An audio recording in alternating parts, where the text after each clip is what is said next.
Hey guys, welcome back. It's been a while since I worked on this lathe, and it's a shame, but because it is an awesome lathe. It's a robust, it's a Sweet 16, and it's really perfect for my short little height, and it's a great tool.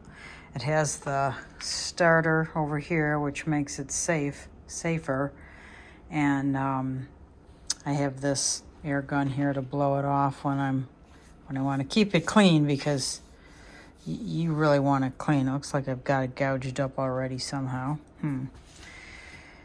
Anyway, it's easy to gouge things up. But I wanted to point out, when I was using this, I would turn it on slow, like low speed, and then turn it forward. You just push it like that, and it goes forward. You can see it's going very slowly, which is great for, it goes at 50 RPM. So, and there's a readout right there. It says 50, 50.8, something like that. So it's pretty slow. Anyway, it's good for things like if I put resin on a bowl or something that I'm making, or a sink that I'm making. This is a really good speed to turn it. If I did that, by the way, I would completely cover all of this to prevent that stuff from getting on this lathe and screwing up the bench here, bedways. Anyway, this is how you shut it off. You just press that button. But what I found was happening is I was working with this, and you can see if you look at this, this is catchy. And man, it is catch. I was getting bombarded by little chips.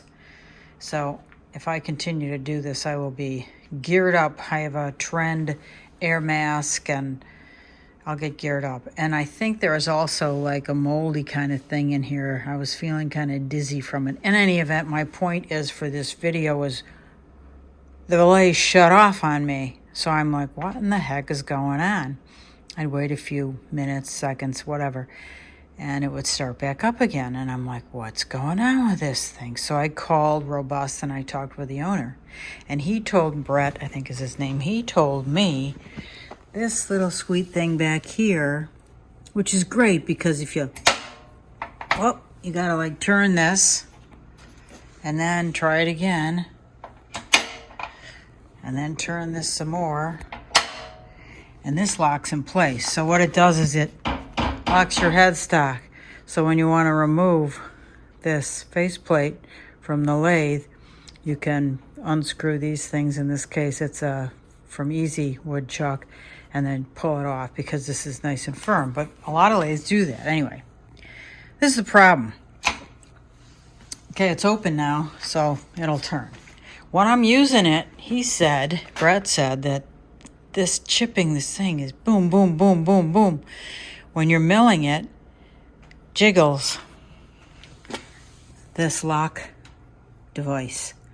So you have to take this screw right there, you can see that, and tighten it. So you turn it toward you in a clockwise direction, and that will tighten that thing and prevent it from doing it. Now, I haven't tried it yet, so I will let you know, but that's the idea. If it still does it, I'll turn it a little more. I turned it about 1/8 of an inch, 1/8 of a round, so 12.5% in a round.